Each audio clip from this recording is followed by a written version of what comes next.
Hi, I'm Jon Novosel. I'm here with Golf Magazine Top 100 instructor Jon Tattersall, and we're talking about the Launch Pro from Bushnell and the data points you receive when you're using it, and specifically looking at a group of 9-irons here. Jon, talk about these data points and also a little insight into the data points as well.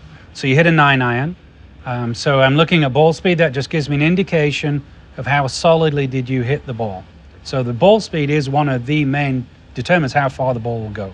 Got it. So we want to get that up as much as possible. Yep. So launch angle, Jon, an important one to understand. You have speed in your swing. So we want to try and get the launch angle. That was a 9-iron you hit. So it's got about 40, 41 degrees of loft.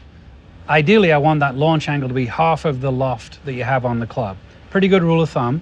You're a higher speed guy, so that we want it on the lower end. If you're a lower speed person, we can have a bit more launch angle. Push-pull just gives an indication where it started relative to that center line. So generally speaking, you'll see that's fairly close to center most of the time.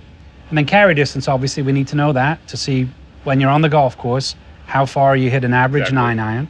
And in the software, we get an average as well. So when you hit a number of shots, we don't just get the distance, we get an average. Now spin, I want that number to be less than the club number. So a 9-iron, 9,000 RPM or above, revolutions per minute, that's too high. So it needs to be lower than that. If it's too low, the ball won't stop when it hits the green. So then moving across, I'm looking at descent angle. That's a little high. I'd like it closer to 50, high 40s, but it's not the same number for every club. So sort of high 40s to low 50s with wedges and 9-irons, middle irons more mid 40s, hybrids, long irons, probably lower 40-degree land angle, and then driver, we don't care about it stopping. We want it to go as far as possible. So we want it to release when it hits the ground. So somewhere in the 35 to 38 range with the driver. So on the flip side of that, if that land angle is too flat, say around 30, we know it's not carrying far enough. So that's how we can kind of figure out, that's where we need to be. But that does vary depending on the club you're hitting.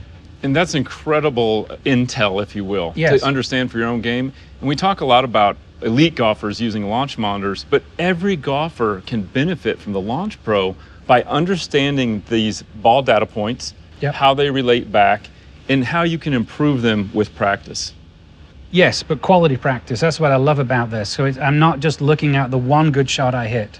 I'm seeing what are the common themes, what's actually varying performance. That's where we need to live, because if you have everything as a possibility, you don't know where to start. We have a starting point now. We know the speed's enough. We know the launch was a touch high. We're trying to affect land angle and spin. So that's where we'd live, and that's where you can then play around with themes.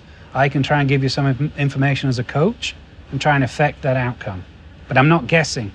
I'm starting way further down the line. The number one thing he said there, not guessing. When you're just hitting without the Launch Pro, you're always guessing at what these things are. You have very little feedback out there to tell you what's happening.